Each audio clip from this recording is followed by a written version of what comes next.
Alright, so in this lesson of the Political Ideas unit, we're going to be taking a look at Anthony Giddens, who is another socialist philosopher, and he lived between 1938 to the present day, so he is still alive.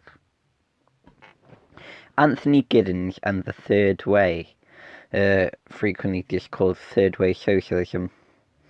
Anthony Giddens is a modern sociologist who has influenced modern socialist philosophy, creating a branch of socialism called the Third Way.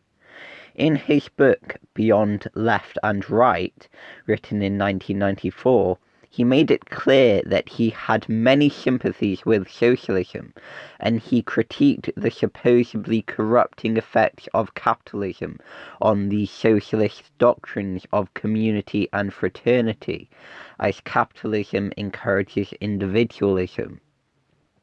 He developed this theme in his book The Third Way, The Renewal of Social Democracy, written in 1997, the same time as the victory of Tony Blair's New Labour Party.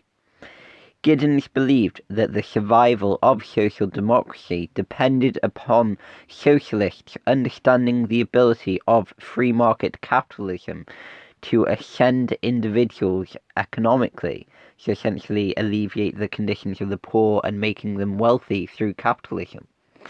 He believed that centre-left-wing policies must reconcile the neoliberal view of economics with the socialist view of society.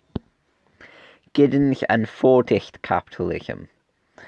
Giddens believed that this integration of laissez-faire capitalism to modern socialism was vital given the emergence of the post-Fordist capitalist societies in the West.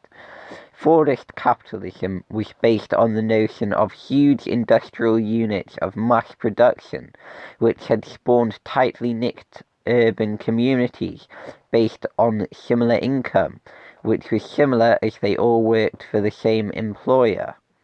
And obviously it's called Fordist capitalism.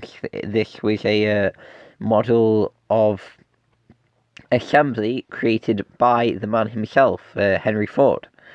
So Giddens argued that these tightly knit urban communities were strongly associated Fordist capitalism with socialism, as it provided workers with an immense sense of solidarity and fellowship, frequently described by socialists as fraternity, so brotherhood.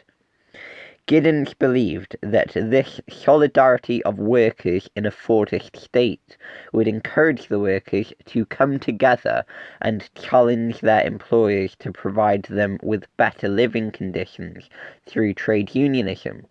So you can evidently see the sympathies Third Way Socialism has with syndicalism there.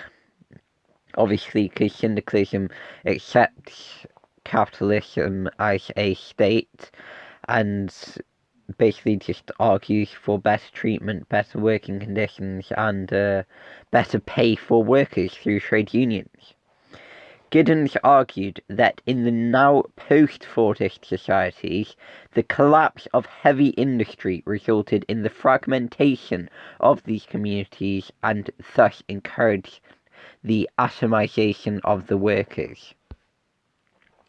Giddens and the atomization of society. Giddens argued that post-Fordist, essentially neoliberal capitalism, liberated individuals in society as it allowed them to self-actualize and choose their own destinies. In spite of this, he believed that it was becoming more difficult for an individual to self-actualize, as society was becoming less cohesive and more ill-defined.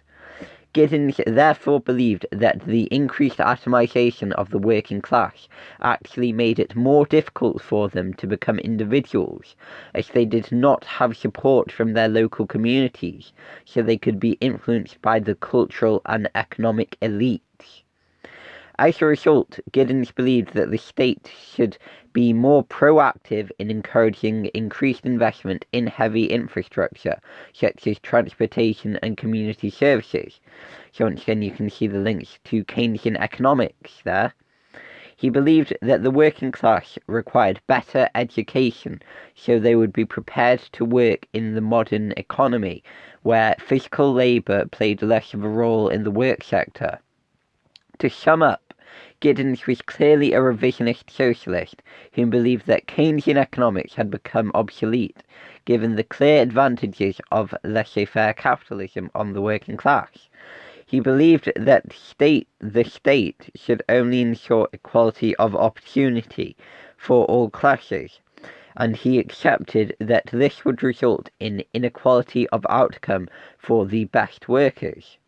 His philosophy profoundly influenced the policies adopted by the New Labour Party, whom obviously famously got rid of Clause 4 of the Labour Party manifesto, which called for the redistribution of goods. So that's it for Anthony Giddens. Thank you.